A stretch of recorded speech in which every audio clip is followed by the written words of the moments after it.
Ready.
विनम्र किसान का बेटा था वो रहता भंडार। वल्लभ भाई पटेल नाम कहलाता था। कृषक कार्मिक जनगण से था उसको प्यार अपार। अखिल देश ने उसे रहनुमा किया था स्वीकार।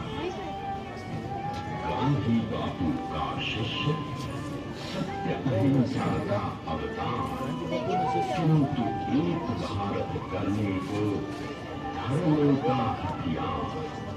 लौह पुरुष संबोधन था वो लोहे की दीवार। तेज पुंज तुम, शक्तिपीठ तुम, बल का सागर अपरंपार। ऋणी देश का नम्र नमन तुम स्वीकारो।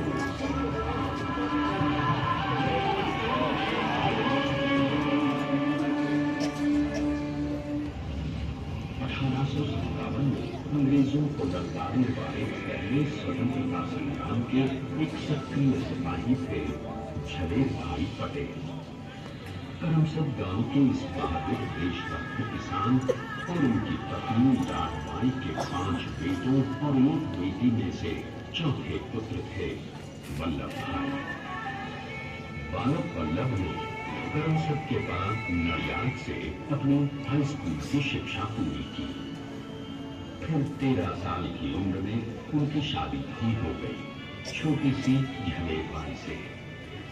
2 बच्चों, बेटी मणिबेन और बेटे दाया भाई को जन्म देने के बाद झलेबाई असमय ही चल बसी।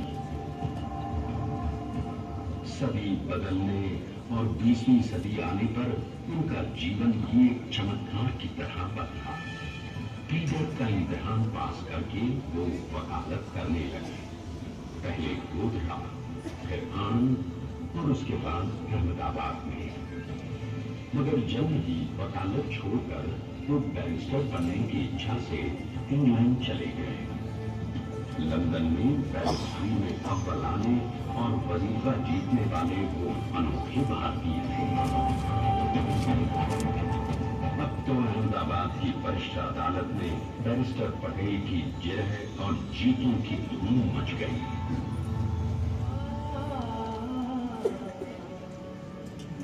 तभी एक युग पुरुष ने वल्लभ भाई के जीवन की धारा ही बदल दी। दक्षिण अफ्रीका में सत्याग्रह के अहिंसक अस्त्र से गोरे शासकों को सबक सिखाकर भारत वापस आए बैरिस्टर मोहनदास करमचंद गांधी से मिलकर वल्लभ भाई ने अपने कुछ वर्षों से सीखे विदेशी व्यवहार और संस्कार हमेशा के लिए त्याग दिए और अब वो अपने खेड़ा के किसानों को हक दिलाने के लिए बापू के साथ आंदोलन में कूद पड़े।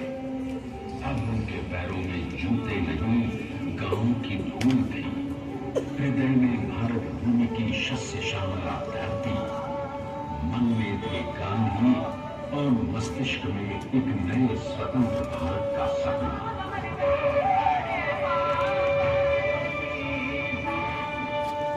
तभी बारडोली के मजबूर मजलूम किसानों की यातना का समाचार उनके पास पहुंचा।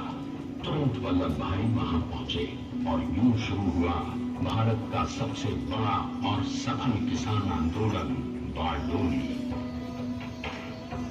वल्लभ भाई ने बारडोली के 87,000 किसानों को ऐसा अचल मनोबल दिया कि अंग्रेजी सरकार हिल गई और 1 बरस के बाद उनका लगान माफ कर दिया गया। अब तो पूरे देश में लोग वल्लभ भाई के नाम की कसमें खाने लगे।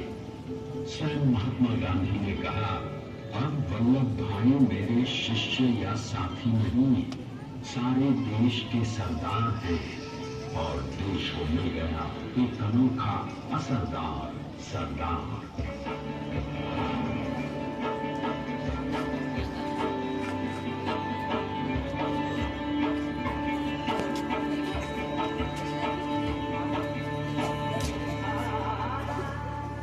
सरदार पटेल के नाम और देशभक्ति से अंग्रेज डरकर कांपने लगे। 1930 के नमक सत्याग्रह और दांडी कूच में वो बापू से भी पहले गिरफ्तार किए गए। तो सन 1932 में फिर उन्हें बापू के साथ ही जेल में 2 सालों के लिए डाल दिया गया। आजादी के दीवानों को, स्वतंत्रता के परवानों को कौन गिरफ्तार कर पाया है? जेल से छूटते ही सरदार को कांग्रेस के नए राष्ट्राध्यक्ष पद पर चुना गया और उनकी सरपरस्ती में राष्ट्रवादी भारतीयों ने तमाम ब्रिटिश सूबों में जीत हासिल कर वहां अपनी स्थानिक सरकारें बनाई। किंतु सरदार का सपना केवल सरकार बनाना नहीं था। उनका स्वप्न तो था एक ऐसे नए भारत का जहां हर रंग, हर रूप, हर जात, मजहब, तबके का हिंदुस्तानी एक साथ मिलकर एक ऐसा नया भारत बना सके जहां पूर्ण स्वराज के साथ सारे समाज को गरीबी, अशिक्षा, छुआछूत से भी आजादी मिल जाए।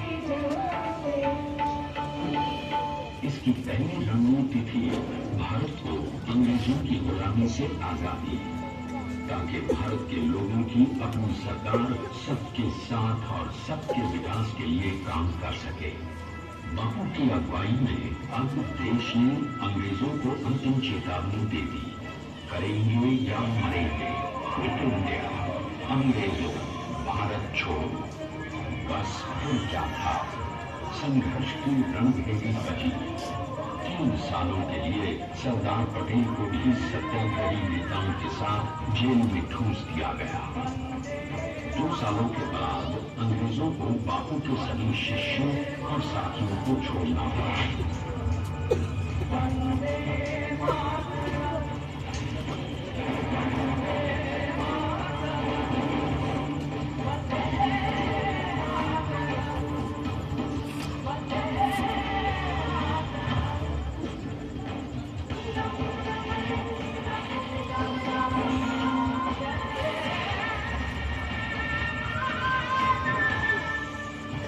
स्वतंत्रता के स्वप्न के सच होने के साथ अब सरदार पर कई एक नई जिम्मेदारियां थी। आने वाली आजादी की तैयारी और एक नए भारत के लिए नए लोकतांत्रिक संविधान की संरचना। जैसा उनके साथी ने खुद कहा था, सरदार ने ही 6वीं हथौड़ी लेकर एक नए भारत को उकेरा है।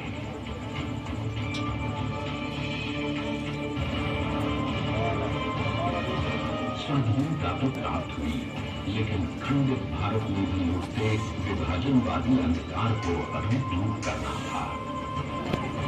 जब देश के खंड खंड होने का भय उत्पन्न होने लगा, तो सरकार ने निर्भय होकर खुद अपनी केंद्र सरकार और साथियों को भी चुनौती दे डाली और जम्मू कश्मीर को बचाने के लिए सारे देश का आकाश वायुयानों से भर गया।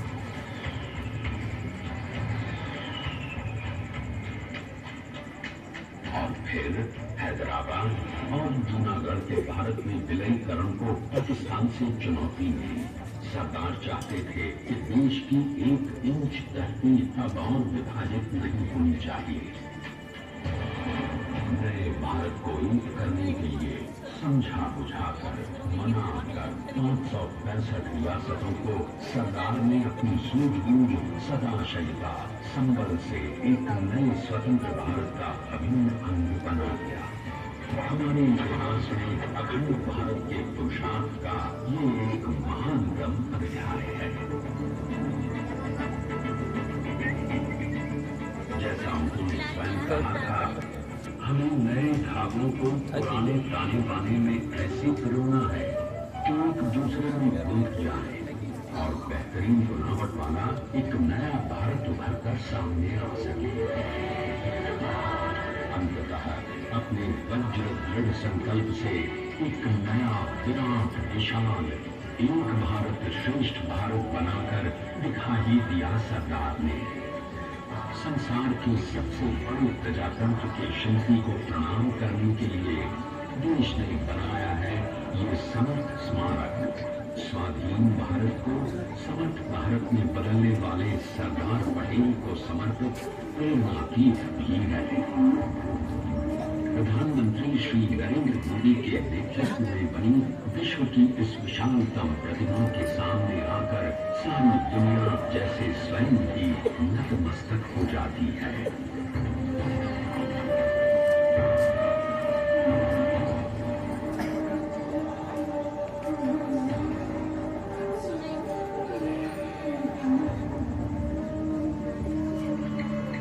देश को बना गया वो अमित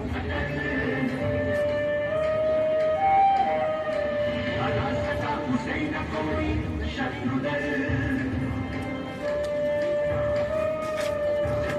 के समान सा पुरुष प्रबल प्रदेश का सम्मान है, प्रदेश का